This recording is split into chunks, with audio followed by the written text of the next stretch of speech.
On August 15, 1971, Richard Nixon didn't just end the gold standard.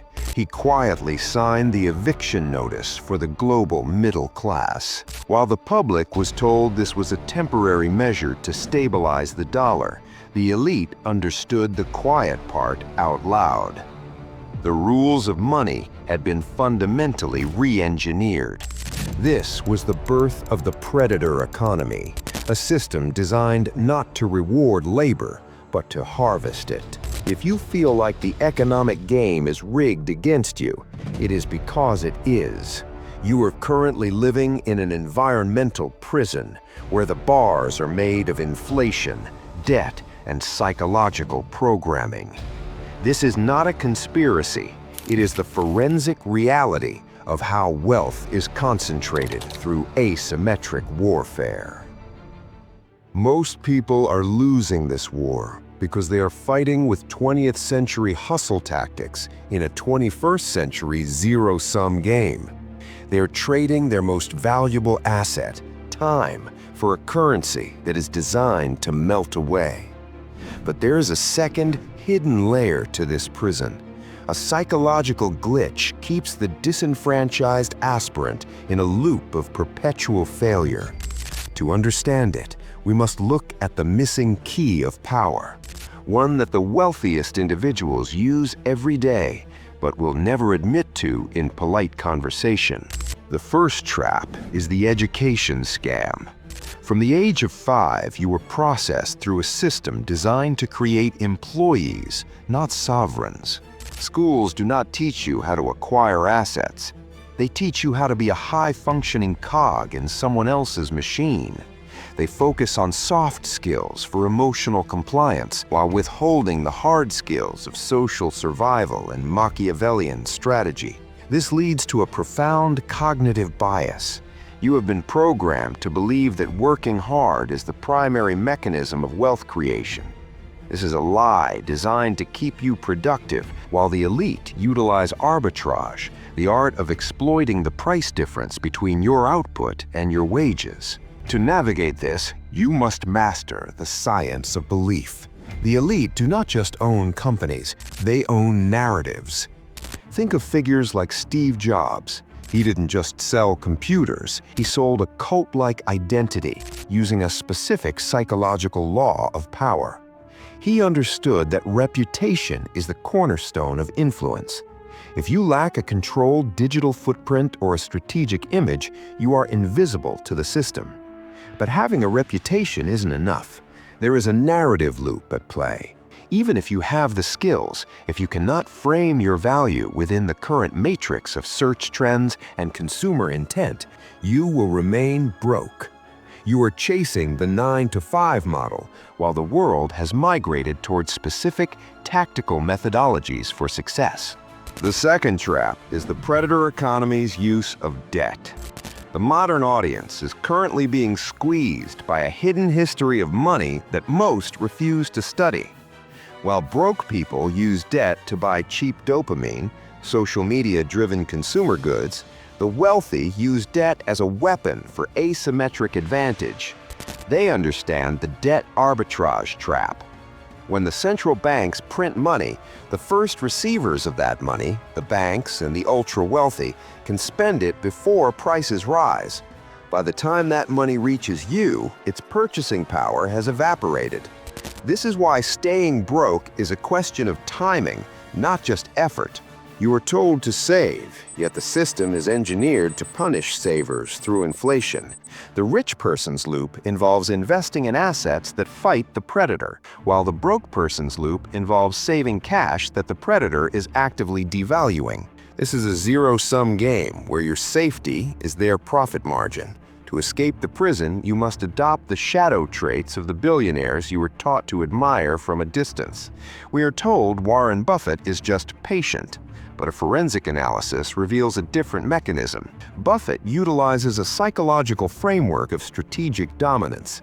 He doesn't just buy stocks, he buys the moat around a business, the psychological barriers that prevent competitors from entering his territory. Similarly, specific personality traits often found in high-performance business environments are dismissed by society as negative. While the system tells you to be nice, the quiet part out loud is that those who reach the top often utilize the psychology of influence to outmaneuver their peers. This is not an instruction to be a villain, it is a requirement for psychological defense. If you do not understand how you are being manipulated by the dopamine traps of modern apps or the inflation trap of modern banking, you are a victim by default. You are living in a matrix of engineered desires. The third trap is the social engineering of your focus.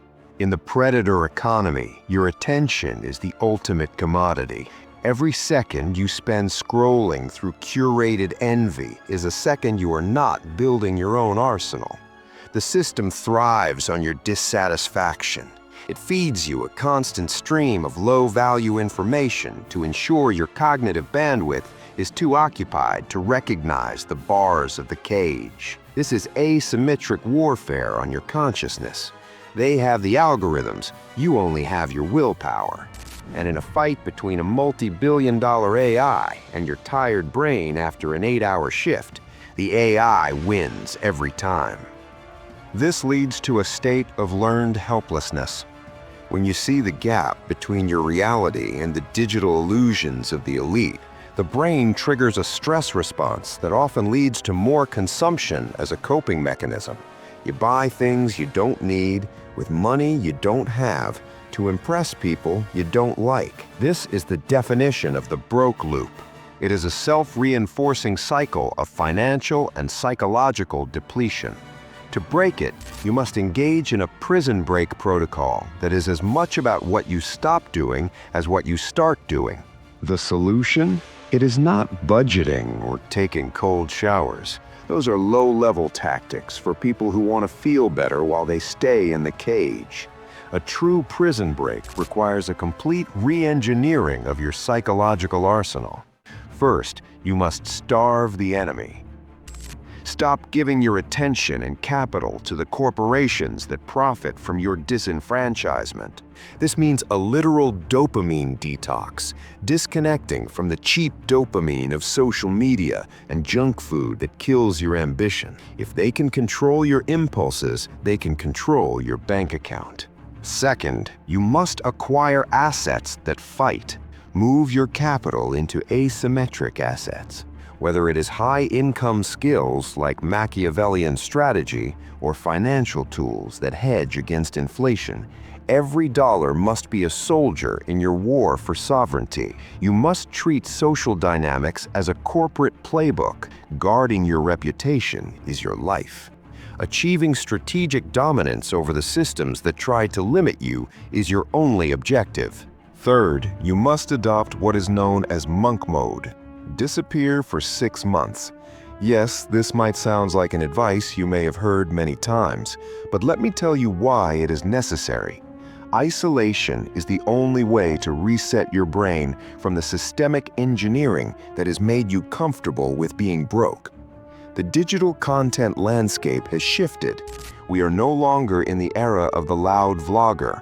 We are in the era of the dark wealth decoder. You can either remain a disenfranchised aspirant, complaining about how the system is rigged, or you can become a student of its mechanics. You are not looking for happiness. You are looking for competence and defense. The elite are not better than you. They just have a better playbook. They understand that in a rigged system, the only way to win is to stop playing by the rules they wrote for you. They use arbitrage while you use savings. They use influence while you use honesty. They use asymmetric warfare while you use hard work. It is time to stop being the harvest and start being the harvester.